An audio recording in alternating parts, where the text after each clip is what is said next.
പണ്ട് ശീലാദൻ എന്നു പേരുള്ള ഒരു മഹർഷി ഉണ്ടായിരുന്നു. തനിക്ക് ജനിക്കുന്ന കുട്ടിക്ക് ഒരിക്കലും മരണം ഉണ്ടാകരുത് എന്ന ആഗ്രഹത്തോടെ അദ്ദേഹം ഭഗവാൻ ശിവനെ കഠിനമായി തപസ്സു ചെയ്തു.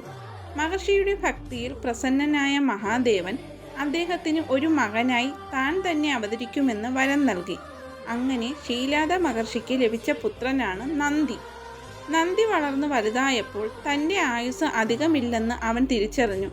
എന്നാൽ മരണത്തെ ഭയപ്പെടുന്നതിനു പകരം ശേഷിക്കുന്ന കാലം മുഴുവൻ ഭഗവാൻ ശിവനെ ആരാധിക്കാൻ നന്ദി തീരുമാനിച്ചു.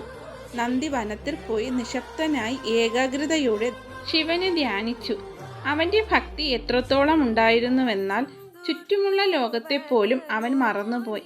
നന്ദിയുടെ കഠിനമായ തപസ്സിൽ സംപ്രീതനായ മഹാദേവൻ അവൻ്റെ മുന്നിൽ പ്രത്യക്ഷപ്പെട്ടു. നിനക്ക് എന്താണ് വേണ്ടത് എന്ന് ഭഗവാൻ ചോദിച്ചപ്പോൾ, എനിക്ക് അങ്ങയുടെ കൂടെ എന്നും ഉണ്ടാവണം, അങ്ങയെ സേവിക്കണം എന്ന് മാത്രമാണ് നന്ദി ആവശ്യപ്പെട്ടത്. നന്ദിയുടെ നിഷ്കളങ്കമായ ഭക്തി കണ്ട ഭഗവാൻ അവനെ വാരിപ്പുണർന്നു. ഭഗവാൻ തൻ്റെ കഴുത്തിലെ മാല നന്ദിയെ അണിയിച്ചു. ആ നിമിഷം നന്ദിക്ക് ദിവ്യരൂപം ലഭിക്കുകയും കാളയുടെ മുഖമുള്ള രൂപത്തിലേക്ക് അവൻ മാറുകയും ചെയ്തു. അന്നു മുതൽ ശിവൻ നന്ദിയെ തൻ്റെ പ്രധാന ഗണനാഥനായും വിശ്വസ്തനായ സുഹൃത്തായും വാഹനമായും കൂടെ കൂട്ടി. കൈലാസത്തിൻ്റെ കാവൽക്കാരനായി നന്ദി മാറി. ഭഗവാൻ ധ്യാനത്തിലിരിക്കുമ്പോൾ പുറത്തുനിന്ന് ആരും ശല്യപ്പെടുത്താതെ നോക്കുന്നത് നന്ദിയാണ്. ഭഗവാനും നന്ദിയും തമ്മിലുള്ള ബന്ധം വെറും യജമാനനും ഭൃത്യനും തമ്മിലുള്ളതല്ല, മറിച്ച് ആഴത്തിലുള്ള സൗഹൃദത്തിൻ്റേതു കൂടിയാണ്.